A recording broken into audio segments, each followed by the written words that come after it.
स्तुन्वन्ति दिव्यैस्तवैः वेदैः सङ्गपदक्रमोपनिषदैर्गायन्ति यं सामगाः ध्यानवस्थिततद्गतेन मनसा पश्यन्ति यं योगिनो यस्यान्तं नो विदुः सुरासुरगणः देवाय तस्मै नमः।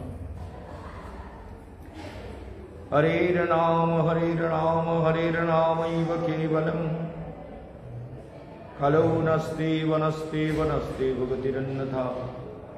सर्वाग्रे परमाराध्य गुरुदेव नित्यलीला प्रविष्ट भक्तिहृदय बलदेव गोस्वामी महाराजेर चरण कमल वंदना करी तार आशीर्वाद प्रार्थना करी। समस्त शिष्यबृंद भक्तमंडली वैष्णव मंडली विद्वज्जन स्नेहमयी करुणामयी वात्सल्यमयी मातृशक्ति सबाई आमार हार्दिक अभिवादन ग्रहण करबेन। आज 26 डिसेम्बर आपनादेरके जानाई যারা ভাগ্য বিচার করছেন বা করাচ্ছেন তারা অবশ্যই যোগাযোগ করে নেবেন অনলাইনে। আমাদের নাম্বারগুলো আপনারা জেনে গেছেন যে আমার নাম্বার হচ্ছে 6291293994 না 394 আর সন্ধ্যার গীতা দেবীর নাম্বার হচ্ছে 843330 না 9439 তাহলে 8433039439 8433039439 এই নাম্বারে বেশি করে কল করবেন। মানে আপনাদের হোয়াটসঅ্যাপে যা কিছু জানার জানবেন, কারণ আমি ভীষণ ব্যস্ত থাকি, কথা বলার সময় পাই না। এই নাম্বারটায় আপনারা আপনাদের ভাগ্য বিচারের ডিটেলস পাঠিয়ে দেবেন এবং যা কিছু জানবার সব কিছু ওখানে পাঠাবেন। টাকাও পাঠালে ওই নাম্বারে ফোনপে করতে পারেন, গুগল পে করতে পারেন, কোনো অসুবিধে নেই। সবাই আপনাদের বিচার সব পাঠিয়ে দেবো আমরা। আজকে মেদিনীপুরে আমাদের ভক্তদের সব কবচ যত্ন পাঠিয়ে দিয়েছি, সেগুলো আপনারা দেখেছেন এবং দেখেছেন যে গতকাল না পরশু, কালকে না পরশু, তাই না প্রোগ্রাম যে হয়ে গেল সেগুলো আপনারা ফলো করেছেন। গতকালকে না পরশু তো না কালকেই এইসব কম্বল দান টান হলো কালকে না গতকালকে প্রোগ্রাম হয়েছে, আপনারা দেখেছেন সবাই এবং এখানে সব বিশিষ্ট লোকেরা ছিলেন।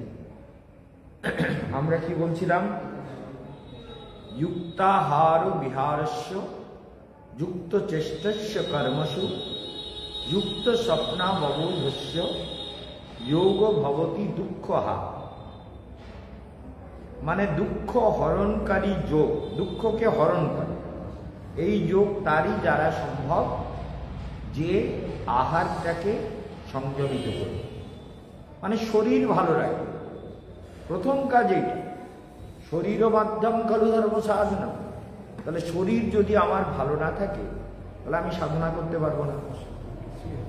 তাহলে মনে রাখতে হবে শরীরের সঙ্গে মন জুড়ে আছে, মনের সঙ্গে ইন্দ্রিয়গুলো জুড়ে আছে। শরীর খারাপ হয়ে গেলে মনটা বিষণ্ণ হয়ে যায়, শরীর খারাপ হলে চোখটা ঝিমুনি আসে, চোখটা কাজ করে না। শরীর খারাপ হয়ে গেলে কারোর কথা ভালো লাগে না, কারোর কিছু উপদেশ ভালো লাগে না।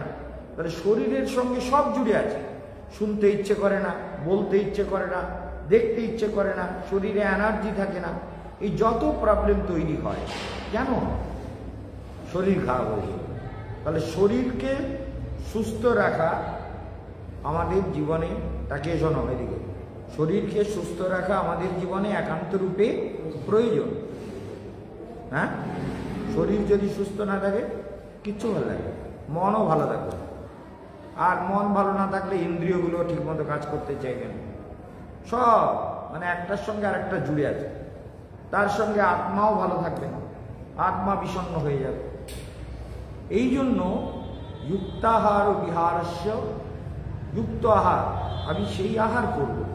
কারণ কালকে তুমি রাত্রিতে শুনলাম মুড়ি খেয়েছো, কেন খেয়েছো? শরীর ঠিক রাখার জন্য। তাহলে সেটাই করতে হবে যে আমার শরীর ঠিক। আমি তো অনেক দিন মুড়িয়ে জলে ধোয়া মুড়ি, একটু পেটের অসুবিধে বোধ করলে জলে মুড়ি ভিজিয়ে ধুয়ে একটুখানি এইটুকু আখের গুড়, সুগার আছে, এইটুকু আখের গুড় হয়তো 5 গ্রাম হবে কিনা, তো সেইটুকু আখের গুড় দিয়ে ওই একটু মুখে লাগাই আর খেয়ে নিই, যে ধোয়া মুড়ি খেয়ে নিলাম। কারণ আমাকে শরীর সুস্থ রাখতে হবে। আর এখন কি খাই? বাজরার রুটি। বাজরার রুটি, সেদিন আমাদের সচিনদের বাড়িতে বাজরার রুটি খেয়ে এসেছিলাম, আর বাজরার আটা খানিকটা নিয়ে এসেছিলাম। তা বাজরার রুটি খেলে সুগারে কিন্তু বিরাট উপকার, আপনারা সবাই শুনছেন। কিন্তু বাজরার আটার রুটি খেলে সুগারের দিক দিয়ে ভীষণ ভালো, ডাইজেস্টিং পাওয়ারও ভালো হয়, হজম ভালো হয়, কারণ ওতে ফাইবার আছে প্রচুর মাত্রায়। মানে বাজরার আটাটা তো একদম ময়দার মতো না, ময়দাটা পেটে বেশি ক্ষতি করে। কেন বলুন তো? ওটা একদম পালিশ করা, একদম ওতে ফাইবার নেই। ফাইবার নেই বলে ময়দার জিনিস খেলে দেখবেন অম্বল হয়, বোঝেন? এগুলো ময়দার জিনিস খেতে আমরা নিষেধ করি। আর আটার মধ্যেও গমে ভাঙা, এই মেশিনে ভাঙা আটা যেগুলো, সেগুলো বেশি ভালো। আর যেগুলো মিলে ভাঙা আটা, সেগুলো খেলে বেশি ভালো না। কেন? সেগুলো ময়দার মতো পেশাই করে, মিহি, তাতে ফাইবার নেই। বুঝতে পারছো কি? আপনারা বুঝতে পারছেন তো? তাহলে মিলের আটা আপনার শরীরের জন্য উপকারী নয়, তার থেকে চাকির আটা ভালো। চাকিতে পেশাই করছে, সেটা অতটা মিলের আটার মতো মিহি হয় না, সেই জন্য সে আটা ভালো। আর একটা আটা ভালো কি? বাজরার আটা। বাজরাটা একদম মিহি করা যায় না, ওটা তো মেশিনে ভাঙে, ওটা গোটা গোটা মতো থাকে। আর ও আটাটা রুটি করা বেলাও যায় না, বালতে গেলে সব ফেটে ফুটে যাবে। ওটাকে মাখিয়ে নিয়ে এরকম করে হাত দিয়ে থাপড়ে হাতে করে থাপড়ে রুটি করে আমাদের খাওয়ানো সেদিন তাদের বাড়িতে। সেই থেকে এখন আমাদের গুড়ি তৈরি করে খাওয়াচ্ছে বাজরার আটার রুটি। তাহলে বাজরার আটার রুটি পেটের জন্য পরিমাণে কম খেতে হবে, কারণ ও তো মোটা হয়, ওকে তো পাতলা করা যায় না, পাতলা করলে ছিঁড়ে ফুড়ে ভেঙে যাবে। এই জন্য একটু মোটা করতে হয়। একটু মোটা রুটি, কিন্তু একটু গরম করে ভালো করে ভাজতে হবে। তাহলে ভাজলে কি হবে? বাজরার আটার রুটি খেলে আপনার সুগার ভালো হবে, এবং সুগারের জন্য ভীষণ উপকারী, আর পেটের জন্য মহা উপকারী। মানে ডাইজেস্টিভ পাওয়ারকে বাড়িয়ে দেয়, কারণ কি ওতে ফাইবার আছে। যার জন্য সুগারে পেটের জন্য পরিমাণ কম খাবেন, তা না হলে অনেকটা বলে তাহলে বেশি করে ওই বাজরার আটা অনেকটা রুটি খেয়ে নিই। আমি দুপুরবেলা 2টো রুটি খাচ্ছিলাম, বুড়ি চেপে চুপে বললো হাফ আর একটু খান। আমি 2টো রুটি আর হাফ খেয়েছি, 2.5টা বাজরার আটার রুটি খেয়েছি। তাহলে আপনাদের মনে রাখতে হবে যে অনেক খাওয়া শরীরের জন্য দরকার। এই জন্য যুক্তাহার, এই জন্য ভগবান গীতার অভ্যাস যোগ বা ধ্যান যোগ বা আত্মসংযম যোগ 3টে নাম দিয়েছে। আর আমি দেইনি, ঋষিরা দিয়েছে।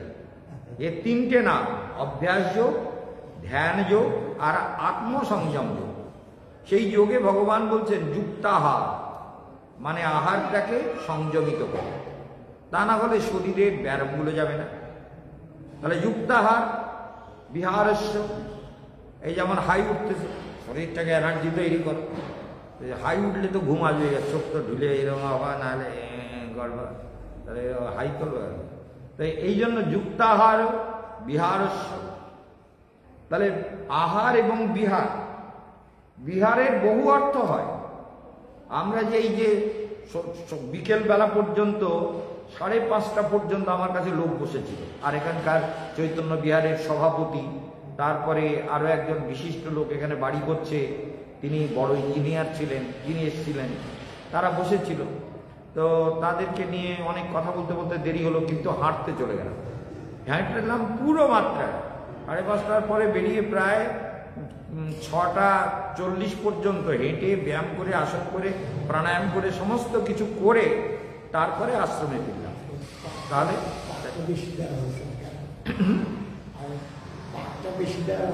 হ্যাঁ, এই জন্য আমাদের শরীরকে সুস্থ রাখতে গেলে তাহলে এই হাঁটা, ব্যায়াম করা, যোগাসন করা, প্রাণায়াম করা, উজ্জায়ী প্রাণায়াম করা, ভ্রামরী প্রাণায়াম করা, যত করবে তত ভালো হবে। তাহলে বসে প্রাণায়াম করতে থাকো, তাহলে আর ঘুম আসবে না। আর প্রাণায়াম করতে এরকম করলে ঘুম আসবে না তো কি? এই জন্য যুক্তাহার বিহারস্য যুক্ত চেষ্টস্য কর্মসু, চেষ্টাটাও যোগযুক্ত হয়ে করো, যোগের সঙ্গে যুক্ত হয়ে চেষ্টা মানে কর্ম, যে কর্ম করবে যোগযুক্ত অবস্থায় করে, যুক্ত চেষ্টস্য কর্মসু। আর যুক্ত স্বপ্নাববোধস্য, স্বপ্ন মানে নিদ্রা, নিদ্রাটাও আত্মার সঙ্গে যুক্ত হয়ে, ধ্যানস্থ হয়ে, মন্ত্রযুক্ত হয়ে, ধ্যানযুক্ত হয়ে ঘুমাও। স্বপ্ন নিদ্রা, বুঝতে পেরেছেন? তাহলে নিদ্রা যদি ঠিক হয়, তাহলে নিদ্রাটা ঠিক হলে ভালো। আমরা রাত্রে যখন শুতে গেলাম তখন মন্ত্র জপ করতে করতে করতে করতে করতে করতে সমানে জপ করে গেলাম। কটা বাজলো? বলে 12টা। কোনোদিন 11টা, 11:30, কোনোদিন 12টা মন্ত্র জপ করতে থাকে। শুয়েছে, কোনো শব্দ করি না, নিজে নিজে জপ করতে থাকে। জপ করতে করতে যখন দেখলাম, আর এটা মনে রাখতে হবে, সবসময় মনে রাখবেন, গীতার প্রতিটি কথা আপনার জীবনকে সুন্দর করতে পারে, প্রতিটি শব্দ আপনার কল্যাণ বিধান করতে পারে। সেই জন্য যুক্ত স্বপ্নাববোধস্য যোগ ভবতি দুঃখ। তাহলে কর্মে যথাযথ চেষ্টা করো, তাই না? কর্মে যোগযুক্ত হয়ে চেষ্টা করো।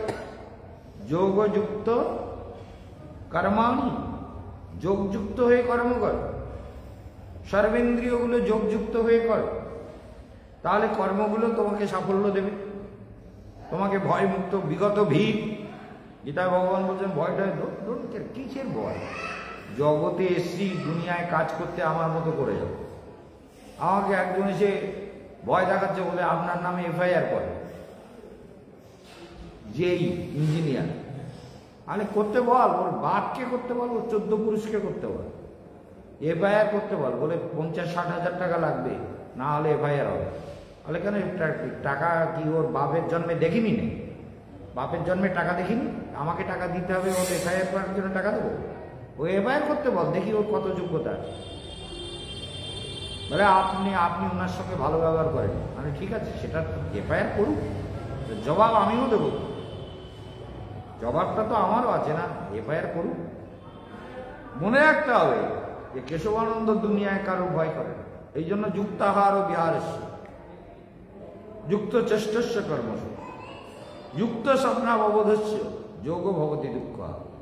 তাহলে দুঃখ হরণকারী যোগ, দুঃখ বিনাশকারী যোগ, দুঃখ থেকে মুক্তি লাভের যোগ, তার জন্য হবে যে আহারটাকে সংযত করবে। তাহলে ততটুকুই আহার করব, অতিরিক্ত আহার করবো না। পেট খারাপ হবে সেরকম আহার করবো না, সেরকম আহার করবো না। শরীর খারাপ হবে সেরকম আহার করবো না। আর সেরকমভাবে থাকবো কেন? প্রাণায়াম না করে। প্রাণায়াম করবা না, সকালবেলা উঠে শুধু তাড়াতাড়ি পুজো করে কি করে তিলক দিয়ে পয়সা কামাই করতে যাব, এইসব ধান্দা যদি মাথার মধ্যে থাকে, প্রাণায়ামগুলো করবা না, ধ্যানগুলো করবা না, মন্ত্র জপগুলো করবা না, তা কি হবে? পরিণতি কি হবে? ভগবানকে পাওয়া যাবে ওই করে? লোকের মাথায় তিলক? তো প্রাণায়ামগুলো করো তুমি ভোরবেলা, সব প্রাণায়াম করো। অনুলোম প্রথমে ভস্ত্রিকা করো, উজ্জায়িনী না উজ্জাহি, উজ্জাহি ভ্রামরী প্রাণায়াম করো, সব প্রাণায়াম করো। আর সন্ধ্যেবেলা করবে, দুবেলা করবে। আর হাঁটো, হাঁটতে। তাহলে হাঁটা, প্রাণায়াম করা, আর ধ্যান করা, আহার সংযত করা, শরীরকে সুস্থ রাখা সাধনার জন্য। শরীর সুস্থ না থাকলে তো একদিন সবাই মরবে। আমি যদি শরীর সুস্থ না রাখতে পারি, সাধনা হবে না। মন প্রসন্ন থাকবে না। যত মনকে প্রসন্ন রাখবা, শরীর যত ভালো থাকবে। বেদ বলছে শস্তনুভীর ব্যাসে মহি দেবহিতম যদায়ু। বেদের প্রসিদ্ধ মন্ত্র ওম ভদ্রম কর্ণভি শৃণুয়াম দেবা ভদ্রম পশ্যমাক্ষভীর্যজত্রঃ স্থিরৈরঙ্গৈরষ্টুষ্টুবাগু শস্তনুভীর ব্যাসে মহি দেবহিতম যদায়ু। দেবতা তোমাকে যে আয়ু দিয়েছেন, সেই আয়ু দেবহিতম, তোমার হিতের জন্য আয়ু দিয়েছেন, মানে মঙ্গল সাধনের জন্য। তুমি যোগ করবে, তোমার মঙ্গল সাধনার চেষ্টা করবে। দেবতাদেরকেও সাধনা করতে গেলে মানব জন্মে আসতে হয়। তাহলে দেবতারা মিলে আমাকে যে দেহটা দিয়েছেন, কেন দিয়েছেন? হিতের জন্য, যাতে আমি আমার হিতটা করতে পারি। হিত বোঝো তো? হিত বোঝো? হিত মানে কি? ভালো। হিত বোঝো না? হিত করা, হিত মানে মঙ্গল করা, ভালো করা। নিজের মঙ্গলের জন্য দেবতারা আমাকে আয়ু দিয়েছেন। দেব হিতম যদায়ু, হিতের জন্য, মঙ্গলের জন্য, কল্যাণের জন্য আমাকে যে আয়ুটা দিয়েছেন সেটা কি করে ভোগ করবে? বলে আয়ুকে তুমি ভোগ করো। বীরভক্তা বসুন্ধরা করতে গেলে কি করতে হবে? ভদ্রাম কর্ণভি, কান দিয়ে ভদ্র কথা শোনো। ভদ্রাম কর্ণভি শৃণুযাম, ভদ্রাম পশ্যে, চোখ দিয়ে ভদ্রতা দৃষ্টি নিয়ে জগৎকে দেখো। জগৎকে দেখো ভদ্র দৃষ্টির দ্বারা দেখো, ভদ্র ভাবনার দ্বারা দেখো, ভদ্র চিন্তার দ্বারা দেখো। ভদ্রম পশ্যে, তাহলে দেখবে প্রতিটি লতায় পাতায় কৃষ্ণ আছে। কালকে বলছিলাম যে বৃন্দাবনে যখন সন্ধ্যার পরে আমি রাস্তায় হাঁটি, মনে হয় যেন কোনো গাছের আড়ালে কৃষ্ণ দাঁড়িয়ে আমাকে দেখছেন। একদম হৃদয় বলে, যখন কৃষ্ণের ধ্যান করি মনে হয় কৃষ্ণ যেন কোনো আড়াল থেকে আমাকে দেখছে, আর তার চোখের সামনে আমি থাকি, সে আমাকে দেখে, আমিও তাকে দেখি। সেই পরম সত্য সুন্দর আনন্দ রসরাজকে পেতে গেলে জীবকে কি করতে হবে? কানের দ্বারা ভদ্র কথা শোনা, জিহ্বার দ্বারা ভদ্র কথা বলা, চোখের দ্বারা ভদ্র ভাবনা নিয়ে জগৎকে দেখা। বুঝতে পেরেছ? প্রত্যেকটি ইন্দ্রিয়কে ভদ্র চিন্তার দ্বারা, ভদ্র ভাবনার দ্বারা কাজে লাগাবে। আমি হাত দিয়ে কর্ম করব, করৌ হরের মন্দির মার্জনাদিশু, হরির মন্দির মার্জন করা, এটা হচ্ছে হাতের সার্থকতা। এবার তোমরা পাথরটা লাগালে, পাথরটা যখন লাগালে তখন দেখলে না যে পাথরটা নিচু হয়ে গেল, অন্ত নিচু হয়ে গেছে, এক নিচু হয়ে গেছে, 2 নম্বর ফাঁকা রয়ে গেছে। ও পাথরটা আমি আবার ভাঙবো, ভেঙে আবার তুলে আমাকে লাগাতে হবে। ওইরকম করে ঠাকুরের সামনে ওটা পাথর দেখেছে, ওটা যাই হোক। তো আমাদের মূল কথা হচ্ছে যে আমরা যদি ভগবানের কাছে কল্যাণের আশা করি, মঙ্গলের আশা করি, তাহলে ভদ্রম কর্ণভি, কানের দ্বারা ভদ্র কথা শুনব, ভদ্র চোখের দ্বারা ভদ্র ভাবনা নিয়ে জগৎকে দেখব। শৃণুযাম দেবা, ভদ্রম পশ্যে মাক্ষ ভীর্যত্রা, স্থিরৈরঙ্গৈ, আর শরীরকে স্থির করো। যখনই ধ্যান করবে, মন্ত্র জপ করবে, স্থিরৈরঙ্গৈ, স্থির, মেরুদণ্ড স্পাইনাল কর্ড সোজা, স্থিরৈর। সাধনা না করলে কিচ্ছু হবে না। যত কীর্তন করো আর ভাগবত পাঠ করো আর যত কিছু করো সব বেকার হয়ে যাবে যদি প্র্যাকটিক্যাল জীবনে না হয়। জীবন যদি প্র্যাকটিক্যাল না হয়, প্র্যাকটিক্যাল হতে হবে। স্থিরৈরঙ্গৈ, স্থির, অঙ্গকে স্থির করো, স্থিরৈরঙ্গৈ। গীতায় ভগবান বলছেন যে যথা দীপ নিপাতস্থ, দ্বীপ যেমন বায়ুরহিত দ্বীপ যেমন স্থির হয়ে জ্বলে, তুমিও তোমার চেতনাকে স্থির করে একদম স্পাইনাল কর্ড, মেরুদণ্ডকে সোজা করে একদম শান্ত সমাহিত চেতনায় ধ্যান করবে। যত ধ্যান করবে তত সত্য প্রকটিত হবে। এই যেমন এখন আমি কি দেখছি, যদি বলি কি দেখছি, বলে এখন দেখতে পাচ্ছি অদ্ভুত একটা ব্যাপার, বাঁকি বিহারীকে দেখতে পাচ্ছি। হ্যাঁ, বাঁকি বিহারী যেন পাটা উঁচুতে ভেসে আছে। তা বাঁকি বিহারীর রূপটাতে একটা মালা পরানো আছে, ছোট বাঁকি বিহারী ধীরে ধীরে দেখছি বড় হয়ে যাচ্ছে, অনেক বড়, অনেক লম্বা হয়ে যাচ্ছে, অদ্ভুত। তো এগুলো কি ধ্যান করতে করতে, এই জন্য যোগস্থ কুরু কর্মান, কর্মদা কর্ম করো যোগস্থ হয়ে, হাত দিয়ে কর্ম করো। সঙ্গম ত্যক্ত্বা ধনঞ্জয়, আসক্তি ত্যাগপূর্বক কর্ম করো। সেই জন্য এখানে বলছেন যুক্তাহার বিহারস্য যুক্ত চেষ্টস্য কর্মসু। এই চোখ বন্ধ আবার, যুক্ত চেষ্টস্য কর্মসু, যুক্ত স্বপ্ন ঘুমায়, ঘুমায় না, যুক্ত স্বপ্নাববোধস্য যোগ ভবতি ঘুমায়, চোখ বন্ধ করলেই ঘুমিয়ে যুক্ত চেষ্টস্য কর্মসু। তাহলে কর্মটাও আমাকে যোগযুক্ত হয়ে করে যেতে হবে। যথাযথ কর্ম, যে কর্মের দ্বারা আমার মন ভালো থাকবে, বুদ্ধি ভালো থাকবে, হৃদয় ভালো থাকবে, সব কিছুকে যথাযথ যথাযথ কর্মম গুরু। এই যে সংকল্প করতে হয়, যজমান বলে যথাযথ যজ্ঞম গুরু। যজমানকে বলতে হয় যে আপনি আমার বাড়িতে এই যজ্ঞ করছেন, সেটা যথাযথ রূপে করবেন। তো আচার্য কি বলেন, যথা জ্ঞান করবানি, আমি যেমন অধিকার, যোগ্যতা, সাধনা, তপস্যা করতে পেরেছি সেই অনুযায়ী তোমার যজ্ঞ আমি সম্পন্ন করব। তাহলে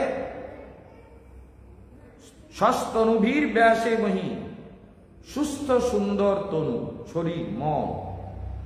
দেবহিতম যদায়ু, তাহলে দেবতা আমাকে আমার মঙ্গলের জন্য যে আয়ু নির্দিষ্ট করেছে যে তুমি এতদিন বাঁচবে। যেমন কেশবানন্দের আয়ু, দেবতাদের অঙ্ক বলছে যে ৭৭ বছরে, মানে ৭৬ বছর ১১ মাস ৯ দিন আমার আয়ু অঙ্ক করে পাওয়া যাচ্ছে।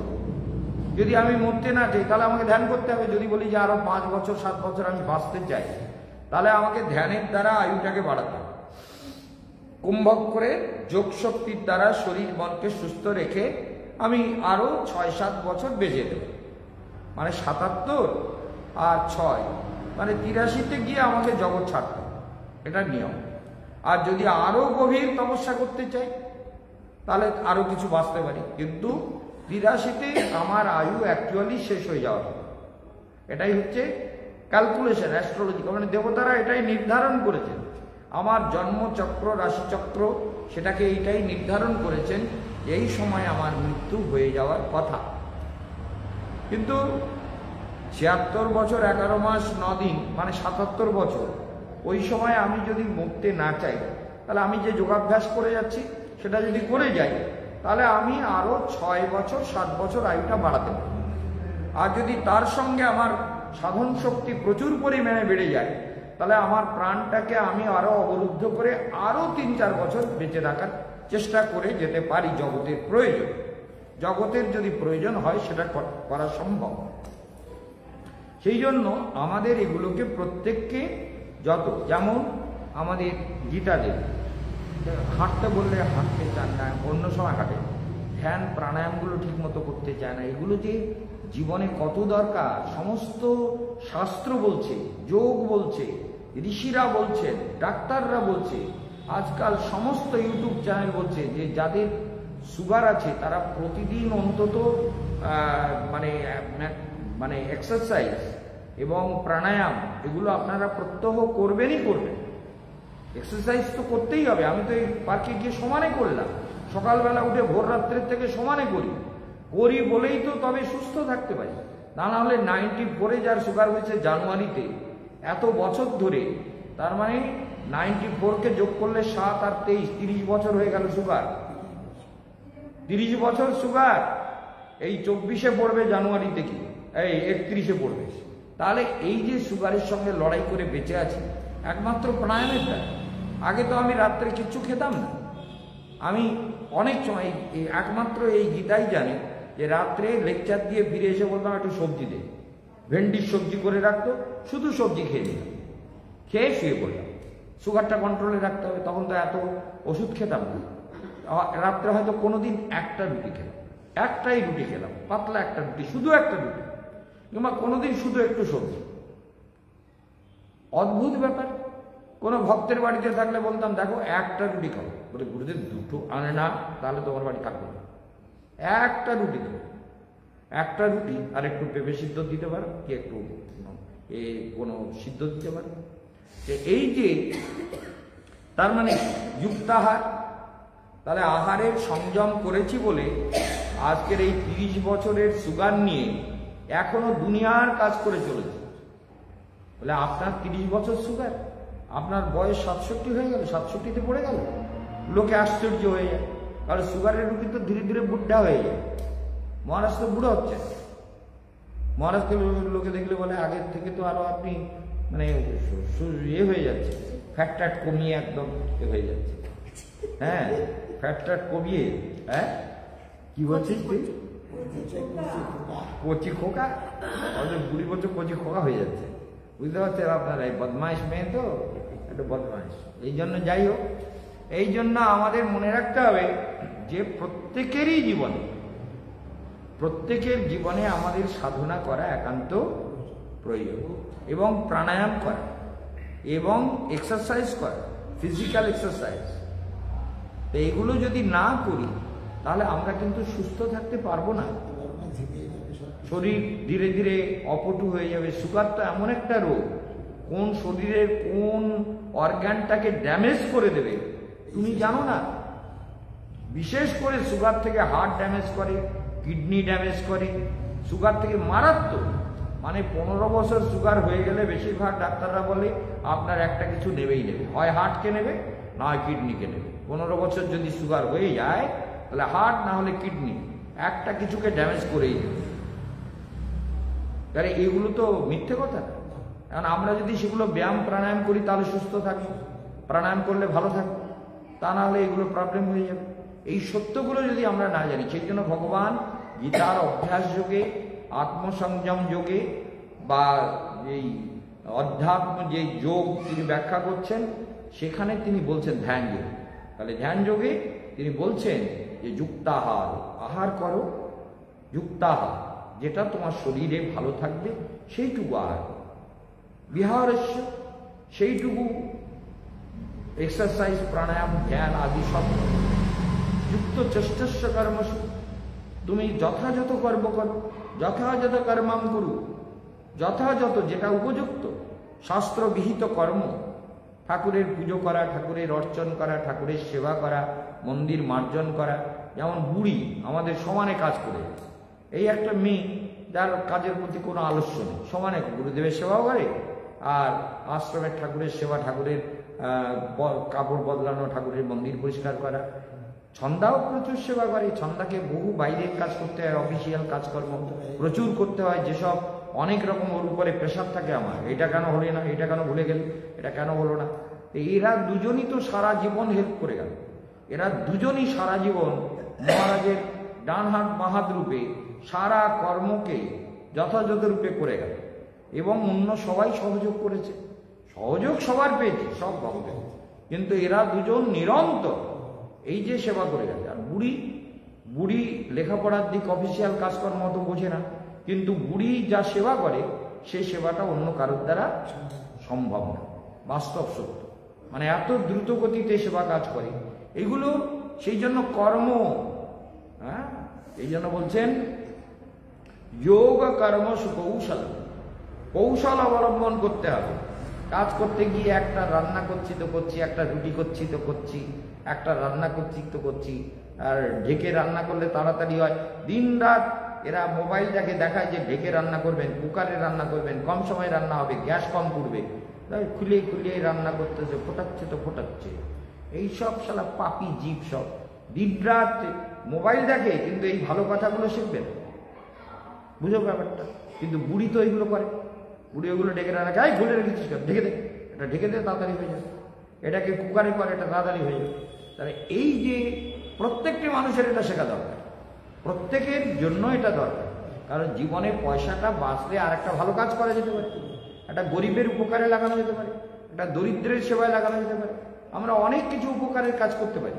পয়সাটা যদি আমাদের কাছে থাকে তাহলে আমরা তো নিজের ভোগ সুযোগ সুবিধা খুঁজবো না, আমরা তো ওই বাজরার রুটি খাই, বুঝতে পারছেন, আর কি খাবো, আমি কি ভোগ করবো, ভোগটা কি করবো আর জগতে।